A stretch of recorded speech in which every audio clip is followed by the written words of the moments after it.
Bueno, muy buenas noches. Mi nombre es Joanqui Isabel Vecino Sánchez y hoy vamos a estar hablando de los conceptos jurídicos fundamentales, que es la unidad 1 de la materia de legislación en enfermería impartida por la maestra Valeria del Carmen Collicerino. Para empezar con estos conceptos, vamos a empezar con el concepto número 1, el fundamental, que es el concepto de derecho. ¿Qué es el concepto de derecho? Es un conjunto de normas jurídicas creadas por el Estado para regular la conducta externa de los hombres y en caso de incumplimiento está prevista de una sanción judicial. El derecho es el conjunto de normas que imponen deberes y normas que confieren facultades, que establecen las bases de convivencia social y cuyo fin es dotar a todos los miembros de la sociedad de los mínimos de seguridad, certeza, igualdad, libertad y justicia.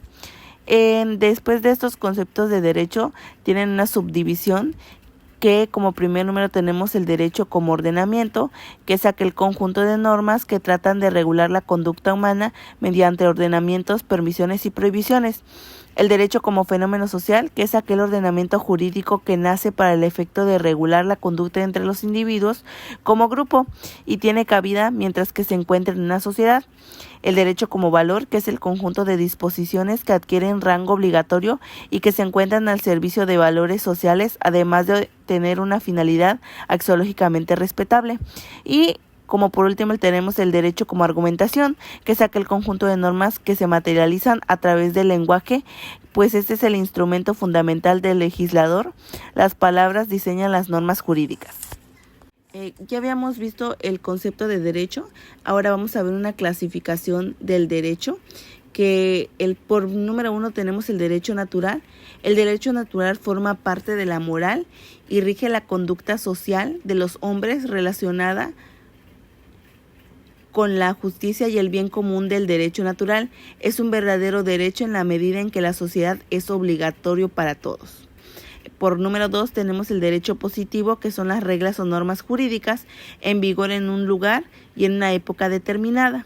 El número 3 es el derecho objetivo, que es un conjunto de normas que integran los códigos y que necesariamente se dirige a los valores y objetos tutelados por la ley, en cuya salvaguardia se interesa el hombre. En siguiente tenemos el derecho subjetivo, que es el conjunto de facultades reconocidas a los individuos por la ley para realizar determinados actos en satisfacción de sus propios intereses. El número 5 es el derecho público, que es el conjunto de normas jurídicas que regulan las relaciones del Estado como ente soberano con los ciudadanos y con otros estados. Y por último, el número 6 es el derecho privado, que es el conjunto de disposiciones jurídicas que rigen las relaciones de los particulares entre sí. Seguidamente tenemos el concepto de normas. ¿Qué son las normas? Son las reglas que se deben seguir o que se deben ajustar según las conductas, tareas y actividades. Las normas jurídicas y sus características son el conjunto de mandatos que se aplican exclusivamente a las relaciones del hombre y que vive en sociedad. Tiene otra subdivisión que son las normas sociales, que nos permiten desarrollar una vida social más amena y cordial, con cortesía, o bien conducirnos conforme a ciertas reglas establecidas para circunstancias y momentos determinados. La sanción por no respetar estas reglas es que la sociedad nos margine. Y las normas morales, que son disposiciones que tienen como características la unilateralidad, porque frente al sujeto a quien obligan no hay otro autorizado para exigirle el cumplimiento de sus deberes. Las normas jurídico generales, que cuando una norma jurídica alude a una conducta atribuible a un número indeterminado del individuo. Las normas jurídico individuales, que es cuando una norma jurídica está dirigida a uno o varios individuos de forma personal, es decir, se refiere a un grupo perfectamente determinado. Y también tenemos la ley y sus características, que son las normas de derecho dictada, promulgada y sancionada por la autoridad pública, aún sin el consentimiento de los individuos, y que tiene como finalidad el encauzamiento de la actividad social hacia el bien común. Seguidamente tenemos las fuentes del derecho, que estas se subdividen en 3, que son las formales, que son instrumentales, a través de las cuales se pretende saber cuándo y en qué condiciones una forma jurídica es válida y obligatoria para una comunidad o para una sociedad determinada. Así pues, las fuentes formales del derecho son la ley, la costumbre, jurisprudencia, doctrina y los principios generales del derecho. En número 2 tenemos las materiales o reales, que son aquellos elementos que determinan el contenido de las normas jurídicas, necesidades de una comunidad que delimitan el contenido y el alcance de sus propias normas jurídicas. Son pues todos aquellos fenómenos sociales que contribuyen a la formación del derecho. Y por número 3 tenemos las históricas, que son aquellos documentos históricos que hablan o se refieren al derecho, ya sean libros, escritos, tratados o periódicos. Para continuar tenemos los conceptos fundamentales. Los conceptos fundamentales, como primer lugar tenemos al acto jurídico, que se define como una manifestación de la voluntad que se hace con la intención de producir consecuencias de derecho, las cuales son reconocidas por el ordenamiento jurídico.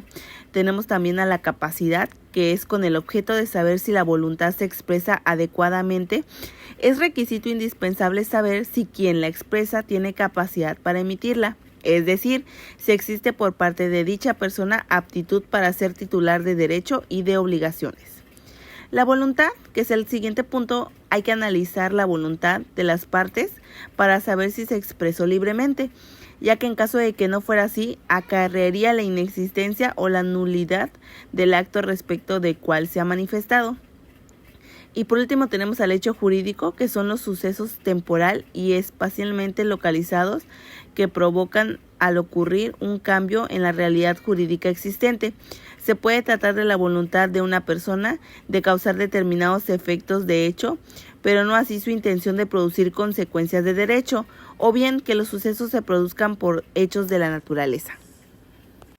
Desde el último punto, que son hechos jurídicos, estos representan o tienen unas características que se han dividido en dos grandes ramas y que son los positivos y los negativos. Según la interpretación que tengan en el orden social, a su vez se subdividen en 1. Positivos naturales. Son el resultado de fenómenos de la naturaleza que otorgan algo o enriquecen a una persona. 2. Positivos involuntarios. Son aquellos sucesos o acontecimientos que, aunque ligados en alguna forma con la voluntad humana, no fueron producidos con el propósito de producir las consecuencias jurídicas resultantes de ellos. 3. Positivos voluntarios. Son precisamente los actos jurídicos. Es un hecho voluntario, es decir, todo suceso o acontecimiento que debe su existencia a la intención libre e inconsciente del hombre. 4. Jurídicos negativos. Son aquellos que causan daños o perjuicios a alguien y tienen una importante repercusión en el campo del derecho en la medida de que las leyes tienden a establecer mayores montos de pago por causa de los daños o perjuicios que provoquen. 5. Negativos naturales. La doctrina distingue dos: la fuerza mayor y el caso fortuito. En ambos las consecuencias son las mismas. Impiden el cumplimiento por parte del obligado para realizar la acción u omisión a que se había comprometido. 6. Negativos involuntarios. Se trata de sucesos o acontecimientos vinculados a la voluntad humana que se realizan sin la intención de producir las consecuencias jurídicas que acarrea. 7. Negativos voluntarios. Se les denomina también como ilícitos. Se trata de una conducta antijurídica, culpable y dañosa, la cual impone a su autor la obligación de reparar los daños y engendra a su cargo una responsabilidad civil. 8. Negocio jurídico. Operación celebrada con el propósito de crear, transmitir o extinguir efectos legales. El documento o medio probatorio del negocio jurídico se llama instrumento. 9. Supuesto jurídico. Hipótesis de cuya realización dependen las consecuencias establecidas en la norma. Autores modernos no suelen emplear el término de supuesto jurídico, prefieren la denominación de hecho jurídico. 10. Consecuencia jurídica. Es la posibilidad de crear, modificar, transmitir derechos o bien obligaciones. Estas dan origen a la producción de transmisión, nacimiento, modificación o la extinción de facultades y obligaciones. 11. Deber jurídico. Obligación que corre a cargo del sujeto pasivo, que puede consistir en dar o hacer algo y también consiste en una abstención, es decir, la obligación de no hacer algo que perjudicaría al sujeto pasivo. 12. Obligación.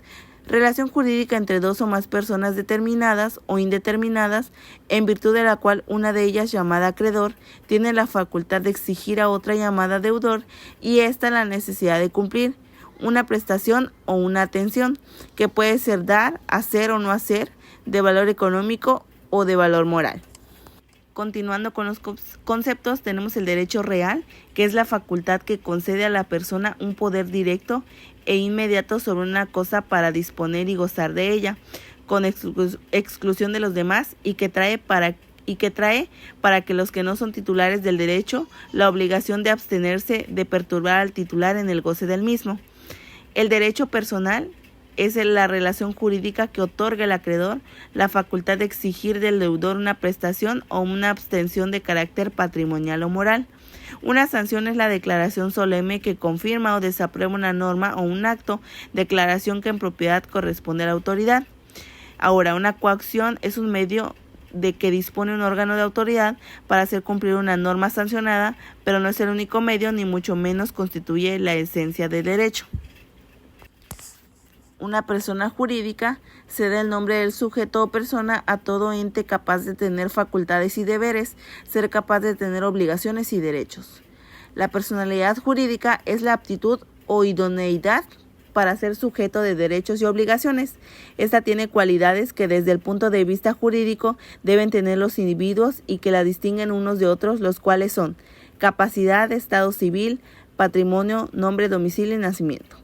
Capacidad jurídica es la aptitud natural y legal de las personas físicas, tienen para poseer derechos y ejercerlos por sí mismas, teniendo la libre administración de bienes y de sus personas. La relación jurídica es toda relación humana regulada por la voluntad de la ley.